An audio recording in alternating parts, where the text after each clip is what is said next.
I just cannot wait to share my dark horse. My dark horse is Oh, I love it. What's going on, everybody? Welcome back to Baseball Juice. In today's video, we're going to be going over our picks for the 2022 Cy Young Award winners. Kyle, we're going to start it off with the American League. Who you got for us? This was a tough one for me for the favorite because I think my dark horse really is the favorite, my favorite at least. I think the odds favorite, I hate to say it, is Garrett Cole. Don't think he is the best pitcher in the American League, but I just get this feeling that the voters want to give him a Cy Young for pitching in New York. I just get that feeling. Garrett Cole looked like a different pitcher in the second half of the season, specifically after they banned Spider Tack. He had a pretty bad outing in the wild card game as well under the bright lights. He looked pretty bad in September. We'll see how he performs this year, but I think the consensus would agree with what Kyle says, that he is the best pitcher in the American League. I don't personally believe that, but we'll see. We'll see how things play out this year. I picked Garrett Cole. I think, Sam, that under the bright lights, I know he didn't have a great outing. He was dealing with a hamstring injury the last month and a half of the season, but he was pushing because, the Rays and the Red Sox were,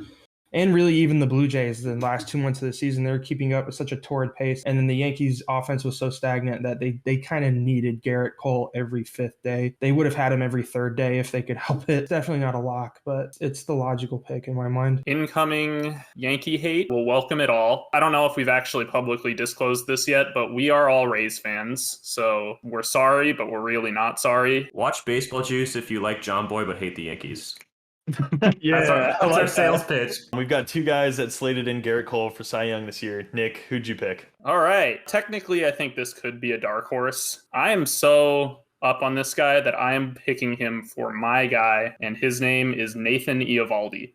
You got mine. Wow. Really? You picked mine for American League Cy Young. I love Nathan Eovaldi. I think he is criminally underrated. Nathan Eovaldi does not walk people. Such a great trait to have as a starting pitcher. You don't want to waste pitches. You don't want to waste base runners. His ERA last year was, I want to say, around like 3.75. His FIP was 2.79. And that's exactly the reasoning I put as well, Nick. Real quick, if you guys don't know what FIP is, we'll put a graphic up on the screen probably. It stands for Fielding Independent Pitching. It's largely used as a predictive stat. It takes into account strikeouts, walks, and home runs, basically the three things that pitchers control, and ignores defense, ignores park factors. It generally avoids that string of luck where a pitcher may appear better because they gave up fewer runs, but really it's their defense that's carrying the load there. I think you can expect his ERA to take a massive dip this year. As a Rays fan, I've seen him pitch a lot, both on the Rays and on the Red Sox. He's got filthy stuff, and I think he can put it together and win a Cy Young. Just to further talk about Nate Eovaldi, since I also picked him, not only was his FIP almost an entire run lower than his ERA, but it was also the lowest in the American League. It was about 9/10 of a run lower than Robbie Ray's, who won the Cy Young last year. It's about 2/10 of a run lower than Garrett Cole's, and 195 to 35 strikeout to walk ratio,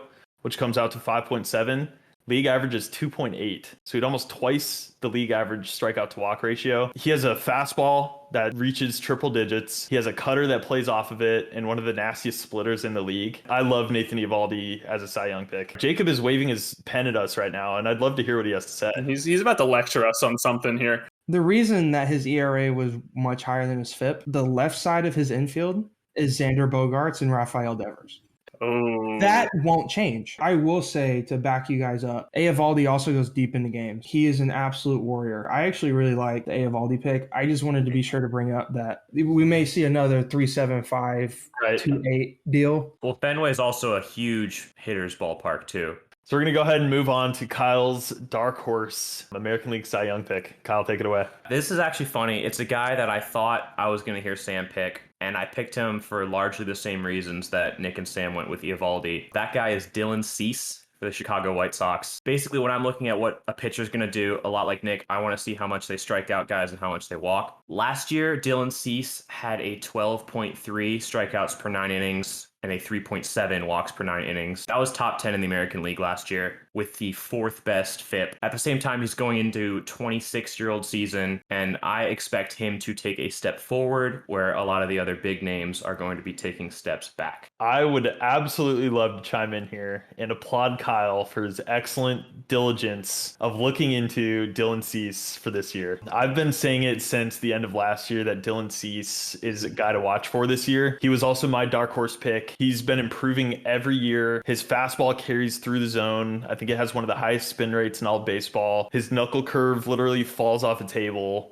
His slider has great depth. His changeup is literally 20 miles an hour slower than his fastball and takes a hard right turn before it hits home plate. If he can throw more quality strikes and continue improving, I think he can take like a Robbie Ray like leap this year. That was the best comparison I could give for Dylan Cease. So I think that's a great pick.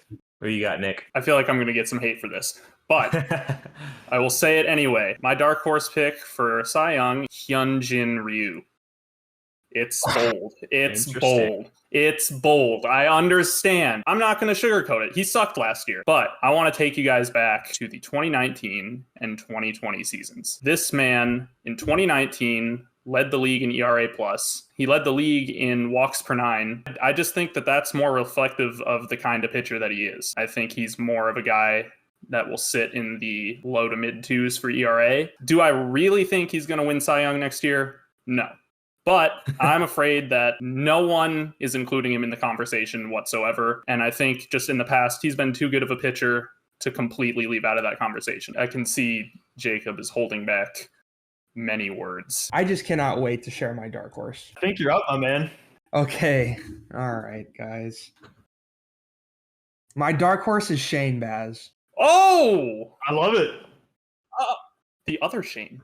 Wow. He is so good, guys. We've seen him pitch multiple times. It looks like he's throwing blitz balls up there. If you use a metric called XRV or expected run value, his fastball is already one of the best fastballs in the majors. To go along with that, his slider and changeup each have over -1 expected run value. And what that means is for every 100 slider, changeup, and fastballs that he throws, he is saving at least one run. His fastball is his best pitch at a -1.86, which is insane. And overall, his overall arsenal has an expected run value of -1.37, which was 4th best in the majors last year. I think that right now he walks around as a top 25 pitcher in baseball, and I think his ceiling for this year is much higher than that.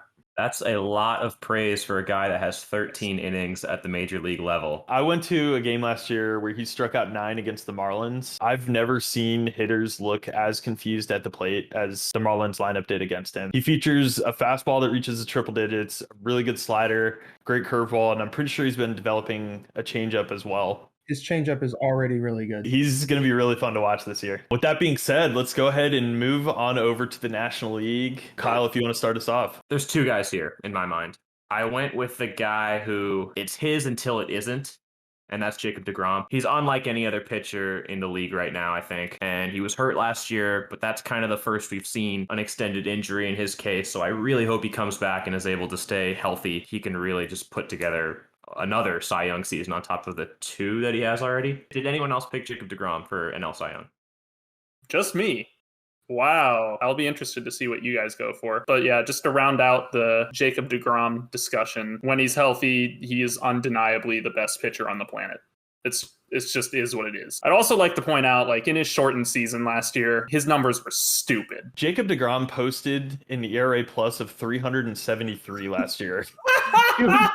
He was almost 4 times better than the average pitcher. I will say that if deGrom's healthy, it's deGrom's. But for the interest of being different, I went with someone who I think is criminally underrated. I went with Logan Webb. His sinker changeup combo is insane. When he throws that pitch, he gets an average launch angle of -5 degrees. He has a 3.28 ground ball to fly ball ratio, which is also insane. I think by the end of the year, he was their number 1. I have him already as a top 10 pitcher in baseball. He plays in a very friendly pitcher's ballpark. He's got a great defense behind him, especially in the infield with Crawford Longo, La Stella, and Brandon Belt. I think he's very, very good. Logan Webb was my dark horse candidate for Cy Young for all of those reasons that Jacob just listed. He's going to be 25 next year. His FIP last year was 272. He plays in a pitcher's paradise, and I'm just generally high on the Giants coaching staff. I think they're one of the organizations that you can really trust to get the best value out of pitchers, especially. I think Logan Webb definitely deserves some attention, both as dark horse and as a favorite for the award. Like, I don't think he's getting the attention he deserves, but he has all the skills capable of taking home that trophy. The guy that I chose, who is my personal favorite pitcher in the big leagues at the moment, his name is Corbin Burns. It's a rare feat to double up on an award like Cy Young or MVP. The momentum Corbin Burns has on his side right now is undeniable. He set 2 all-time records last year. One was most consecutive strikeouts without a walk, and the other one was most consecutive strikeouts, period, which was 10. He struck out 10 batters in a row. I mean, his sinker-cutter combination is ridiculous. He pairs it with a slider and a changeup, which basically have the same movement. He has a curveball as well that he flips in every once in a while. I took a deep dive into his rise to stardom. I think the thing that really turned his career around was eliminating the windup and going straight from the stretch. He puts the ball wherever he wants it because he simplified his delivery so much. He throws really hard, a lot of movement. There's just so much to like about Corbin Burnes for me. Let's go ahead and get into the dark horse picks. I believe Kyle already mentioned his, so we'll go ahead and start it off with Nick. My dark horse pick for NL Cy Young, Sandy Alcantara. I love watching this guy pitch. It's that simple. Among the nastiest guys in the league. His ERA doesn't necessarily reflect how good of a pitcher I think he can be. He was around 3.2 last year. I think he could easily be in the mid-2s. Year over year, he has improved on his strikeout rate and lowering his walk rate. And as I've stated before, pitchers who don't walk guys love it.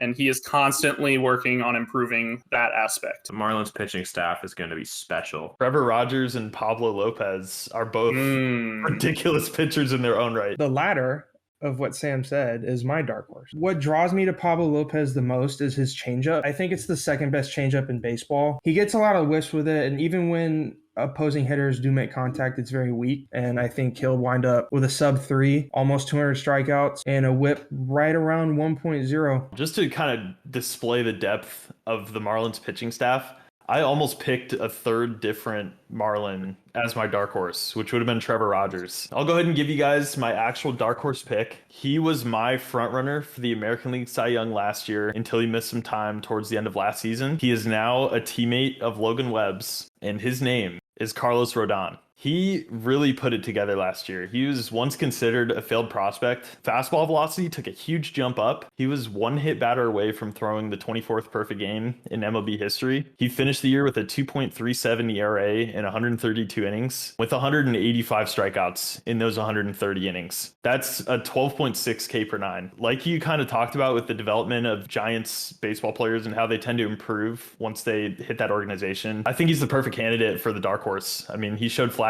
last year of dominance, and if he can stay on the mound and pitch an entire season at the rate that he did last year, I think he would have unanimously won the American League Cy Young last year. All right, with that being said, did anybody else have any other names for the National League Cy Young that they want to throw out there? Zach Wheeler. I was going to say we didn't bring up Zach Wheeler at all. Or Max Scherzer. Both of those guys, absolute definition of workhorses. Zach Wheeler, top 5 pitcher in the majors. Same could be said for Scherzer, but Wheeler's obviously the younger guy. He'll pitch more innings, I think. That was a lot of fun for us to record. Please drop in the comments below who your picks are for these awards. We are still in the early stages of our channel, so please give us any feedback you guys want, some more content that you guys would like to see, and we will catch you in the next video.